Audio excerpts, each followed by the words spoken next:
Welcome back, guys. This is Eric from GotEmGames Reviews, and I have another video for you. So this weekend I'm going to be looking at Brothers: A Tale of Two Sons. When released, this game got a lot of praise by critics as being one of the best of 2013 because of its new innovative control scheme. So let's start it off. The first category is gameplay. So from just a gameplay point of view, the control scheme and the puzzle platforming mechanics within the game were very solid. They worked all the time. It was just the player messing up that really kind of screwed up parts of it because, well, let me get into the control scheme really quick. So you control two characters instead of one character with the left stick and one character with the lower right stick, and then each one has their designated action buttons on the shoulder pad, on the shoulders of the controllers. So for the Xbox 360 and PS3, it would be the L2, R2, and the L left trigger, right trigger.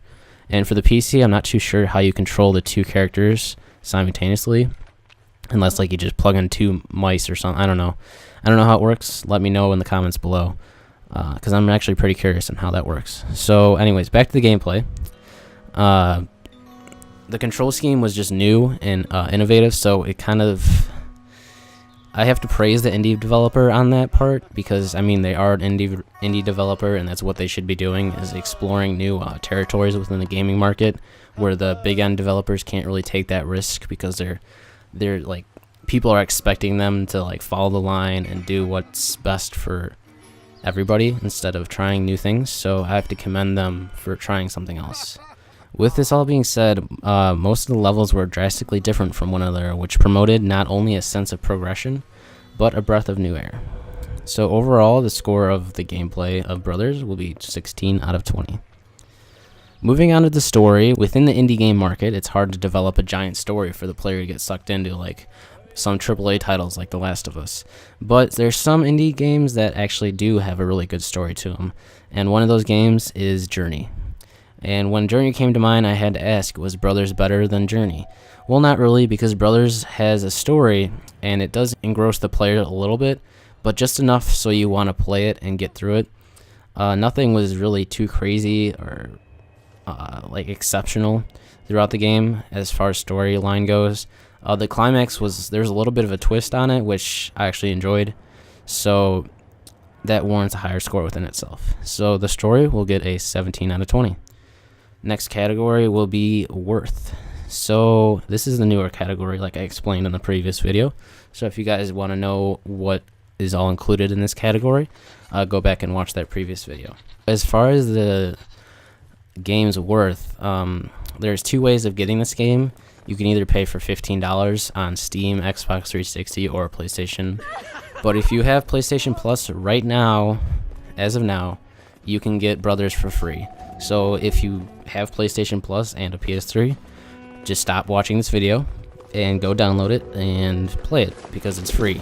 I mean, who doesn't like free stuff? So now if you're gonna buy the game, that's kind of a different story. Personally, I don't know if it's worth the $15 price tag, or because it's only like 5 to 6 hours, and I didn't really feel the need to play through it twice.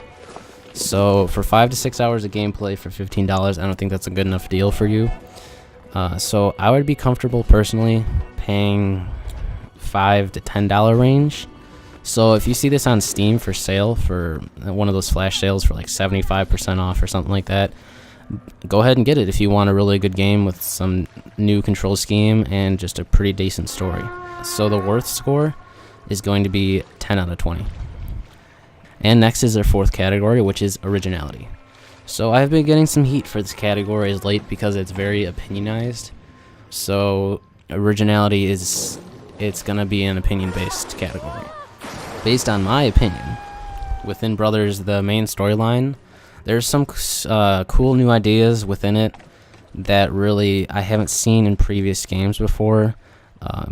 There's your main storyline, and there's these little simple, very, very simple 2-minute side quests that are just kind of scattered throughout the game. And as far as like progression, they do very little, and as far as relation to the storyline, they do very little.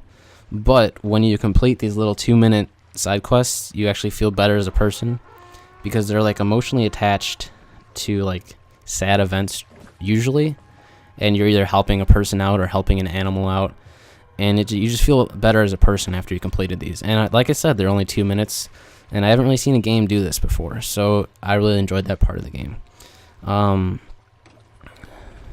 As far as originality, the score, I'm going to have to give it a 20 out of 20.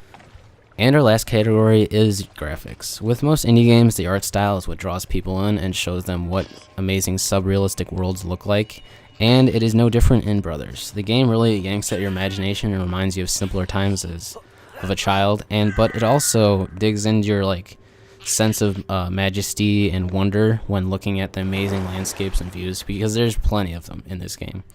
And it's hard to rate a game like this on just particles and number of polygons on the screen, because the game is really just much more than just how it's textured and how the ground looks and how many particles are flowing around the screen. But with some of the graphics, they didn't really look that amazing at parts, and it seemed like their developer simply ran out of time and couldn't go back to perfect them. This is definitely noticeable in the beginning parts of the story arc. The thing though was when the story really mattered, and when like for the climax of the story, the game looked amazing. So it's like when the time was right, they made sure that part of the game looked good and really helped portray the emotions that the developer was trying to give to the player. So overall, I'll have to give the graphics 19 out of 20. And that is it for this review, guys. Let me know down below if you liked the game as much or not as much as I did. And we'll see you next time on GotEmGames Reviews.